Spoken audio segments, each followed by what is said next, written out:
อ่าสวัสดีครับ สวัสดีครับ วันนี้เรามาชม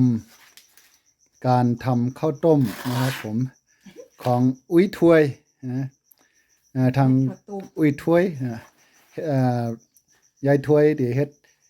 ข้าวต้มนะครับข้าวต้มฉบับไทยใหญ่นะครับนะเออ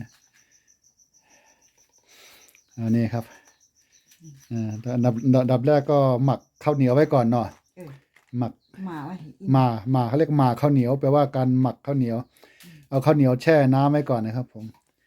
แล้วก็กล้วยนี่ใส่ทีละลูกเลยนะใส่ในลูกใส่ทีละครั้งละหนึ่งลูกนะฮะตอนนี้ยายไม่เท่าถ้วยนะทางนี้เขาจะเรียกไม่เท่านะครับเขาไม่เรียกอุ้ยนะครับผมถ้าอุ้ยนี่จะเป็นทางในเมืองหน่อยอันนี้เขาเรียกว่าไม่เท่าถ้วยกำลังห่อข้าวต้มนะครับผม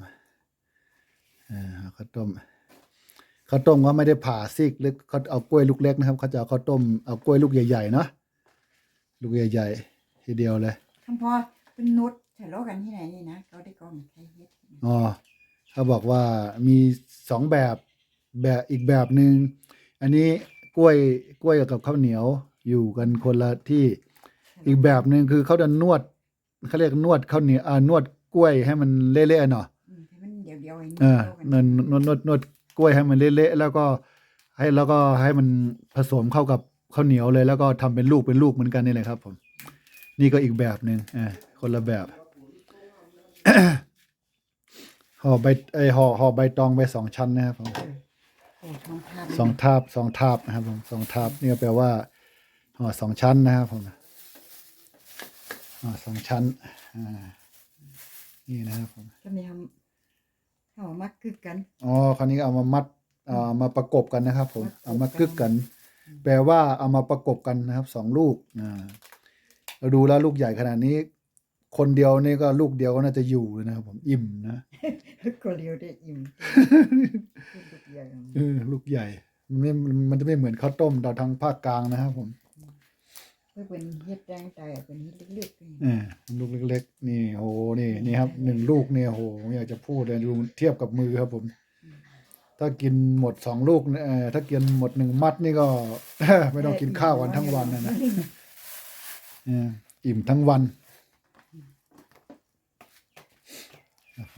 การห่อเขากำลังห่อนะครับผม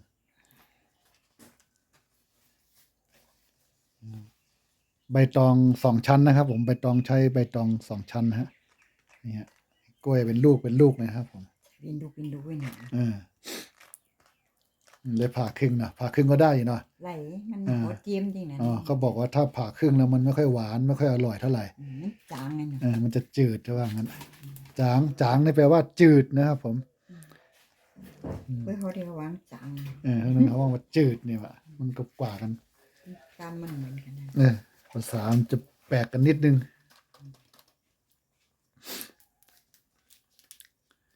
นี่ถ้วยอยู่ว่างๆทำข้าวต้มมัดดีกว่าอย่างนั้น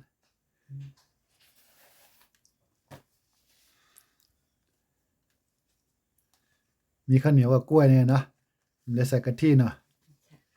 ทางนี้ก็จะไม่ใส่กะทิไม่ใส่มะพร้าวนะครับแล้วแต่คนชอบนะครับจะใส่ก็ได้ใส่กะทิในนี่ชอบมากทางนี้เขาจะไม่ค่อยชอบกินกะทิ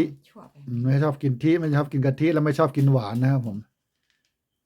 กินแบบรสธรรมชาติเพื่อเป็นนั่นเป็นเฮ็ดร่างกายเป็นเฉยนะ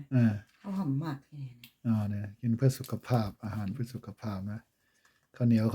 แท้ๆกล้วยกับรสชาติกล้วยแท้ๆนะครับผมไม่มีเพิ่มกะทิไม่มีเพิ่มน้ำตาลนะ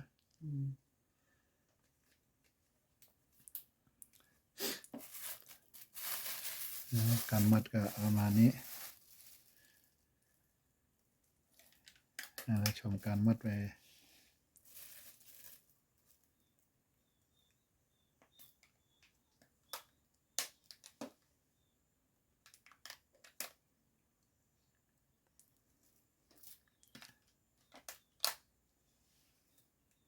นี่ครับมาดูก็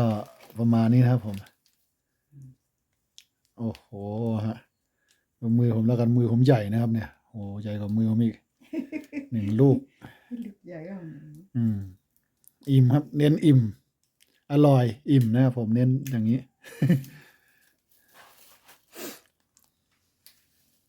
ที่เป็นไต้ว่าอิ่มนะ อิ่มนะเนี่ยกล้วยก็ใช้กล้วยน้ำว้านะครับผมเป็นน้ำว้าที่นี่หวีหนึ่งใหญ่ๆสุดๆก็หวีละ20 บาท นี่นะครับผมกล้วยอย่างหวีใหญ่อย่างนี้ ที่นี่ราคา20 บาทนะครับมันเป็นมันห่างตัวเมืองมาเยอะนะครับผม20 บาทนี่ก็หวีใหญ่ ถ้าหวีปานกลางก็10 บาท อันนี้คือการห่อเอาใบตองใหญ่ไว้ข้างนอก ใบตองเล็กไว้ข้างในนะครับผม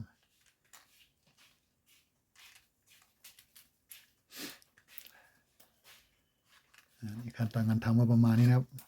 ทับไปพับมาแล้วก็ พับหัว พับท้ายนะครับ ผมพับหัวพับท้าย แล้วก็ยายก็ใช้ยางรัดไม่ได้ใช้ตอกเพราะว่าตอกมันไม่ได้เตรียมไว้ทำไม่เยอะเท่าไหร่ทำหนุกขึ้นกัน